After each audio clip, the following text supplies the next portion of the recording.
Canada, and the architecture of inherited authority. Episode 3, The Invisible Borders of Power. If authority is the invisible architecture, then land is the thing it quietly organizes itself around. Because every system of governance, no matter how abstract it becomes, eventually has to anchor itself to something physical, something real, something that can be measured, divided, assigned, and controlled. That anchor is not politics or population. It is territory. But the key question that sits beneath everything is not simply who governs the land. It is what kind of control that governance actually represents. Ownership? Administration? Use? Jurisdiction? These are not interchangeable ideas, even if they are often treated as if they are. And once those distinctions are separated, the entire historical structure begins to look different. By 1670, with the Hudson's Bay Charter, we see one of the clearest early expressions of this separation. On the surface, it appears to be a commercial charter, trade routes, fur markets, and economic expansion. But within the deeper structure being examined, it is also something more foundational. It is a framework that ties authority to territory without requiring direct settlement or full occupation. It defines control through use, access, and jurisdictional reach, not simply physical possession. This is where the concept of territory begins to split from the idea of personal ownership. Because what is granted in these early instruments is not land in the modern private sense, but the right to operate within it, govern activity within it, and extract value from it. The land itself remains something broader than the administrative rights placed over it. And that distinction between land as physical reality and land as administered space becomes one of the quiet foundations of everything that follows. As British influence expands across North America, this model repeats itself in different forms. After 1763, when France lost control of New France, the transition was not simply a change of population or culture. It is a transfer of governance systems layered onto an existing landscape. Letters patent are issued, governors are appointed, administrative boundaries are drawn, but at no point does the structure start from nothing. It builds on what is already there, applying new layers of authority over existing land and communities. And that matters because it means land is never neutral in this system. It is always already inside a structure of control. Even before the Union of Colonies, even before formal political unification, land was being managed through overlapping instruments of authority that define who can do what, where, and under which legal framework.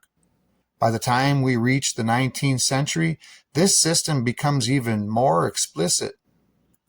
The land is not just occupied, it is organized. The Act of Union in 1840 restructured governance over large regions, not by changing the land itself, but by changing how authority over that land is distributed. Then later, the Union of Colonies in 1867 introduced another layer, a federal structure that divides jurisdiction between central and regional governments while still operating inside the same overarching legal tradition. But here is where the information introduces a deeper tension. Because in all of these transitions, the land itself never changes hands in the simple, visible way people often assume. Instead, what changes is the framework of authority over it. Who administers it? Who regulates it? Who issues rights related to it? And that raises a critical distinction. Control of land is not necessarily the same as ownership of land. One is physical, the other is structural. You see, sovereignty is not separate from land, it is tied to it. And that means any shift in sovereignty must also correspond to a shift in how land is fundamentally held, defined, or reclassified. But when we trace the sequence from 1763 through the Union of Colonies, what we see is not a clean transfer of sovereignty between fully formed independent entities. We see a continuity of administrative control expressed through changing institutional forms, which leads to a difficult question.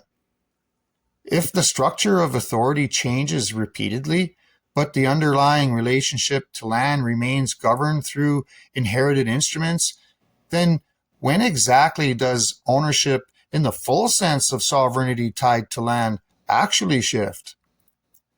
The answer points towards 1931 as a critical inflection point.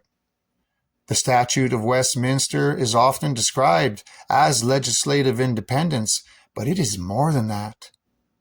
It represents the moment where external constitutional dependency is formally removed, the point where the previous imperial hierarchy is no longer the defining structure of authority. And if sovereignty is inseparable from land, then that shift implies something deeper than political independence. It implies a reclassification of the relationship between governance and territory itself. Not just who administers it, but what kind of authority is recognized as legitimate over it. But here is where the fracture appears. Because even if that shift occurred, the administrative system did not reset. It did not dissolve and rebuild itself from the ground up.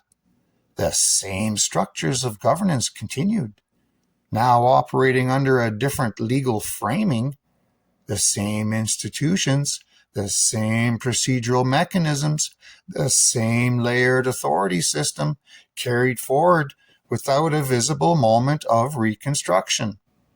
And that is where the tension builds. Because if land is the foundation of sovereignty and sovereignty shifts, then the system built on top of that land should also visibly transform.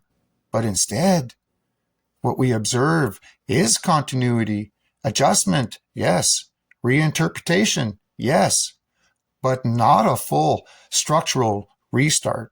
So the question becomes sharper. If authority evolved and sovereignty shifted, but the administrative relationship to land remained functionally continuous, then was there ever a moment where the system fully reconciled itself to that shift? Or did it simply continue forward, adapting layer by layer without ever rebuilding the foundation it now stands on?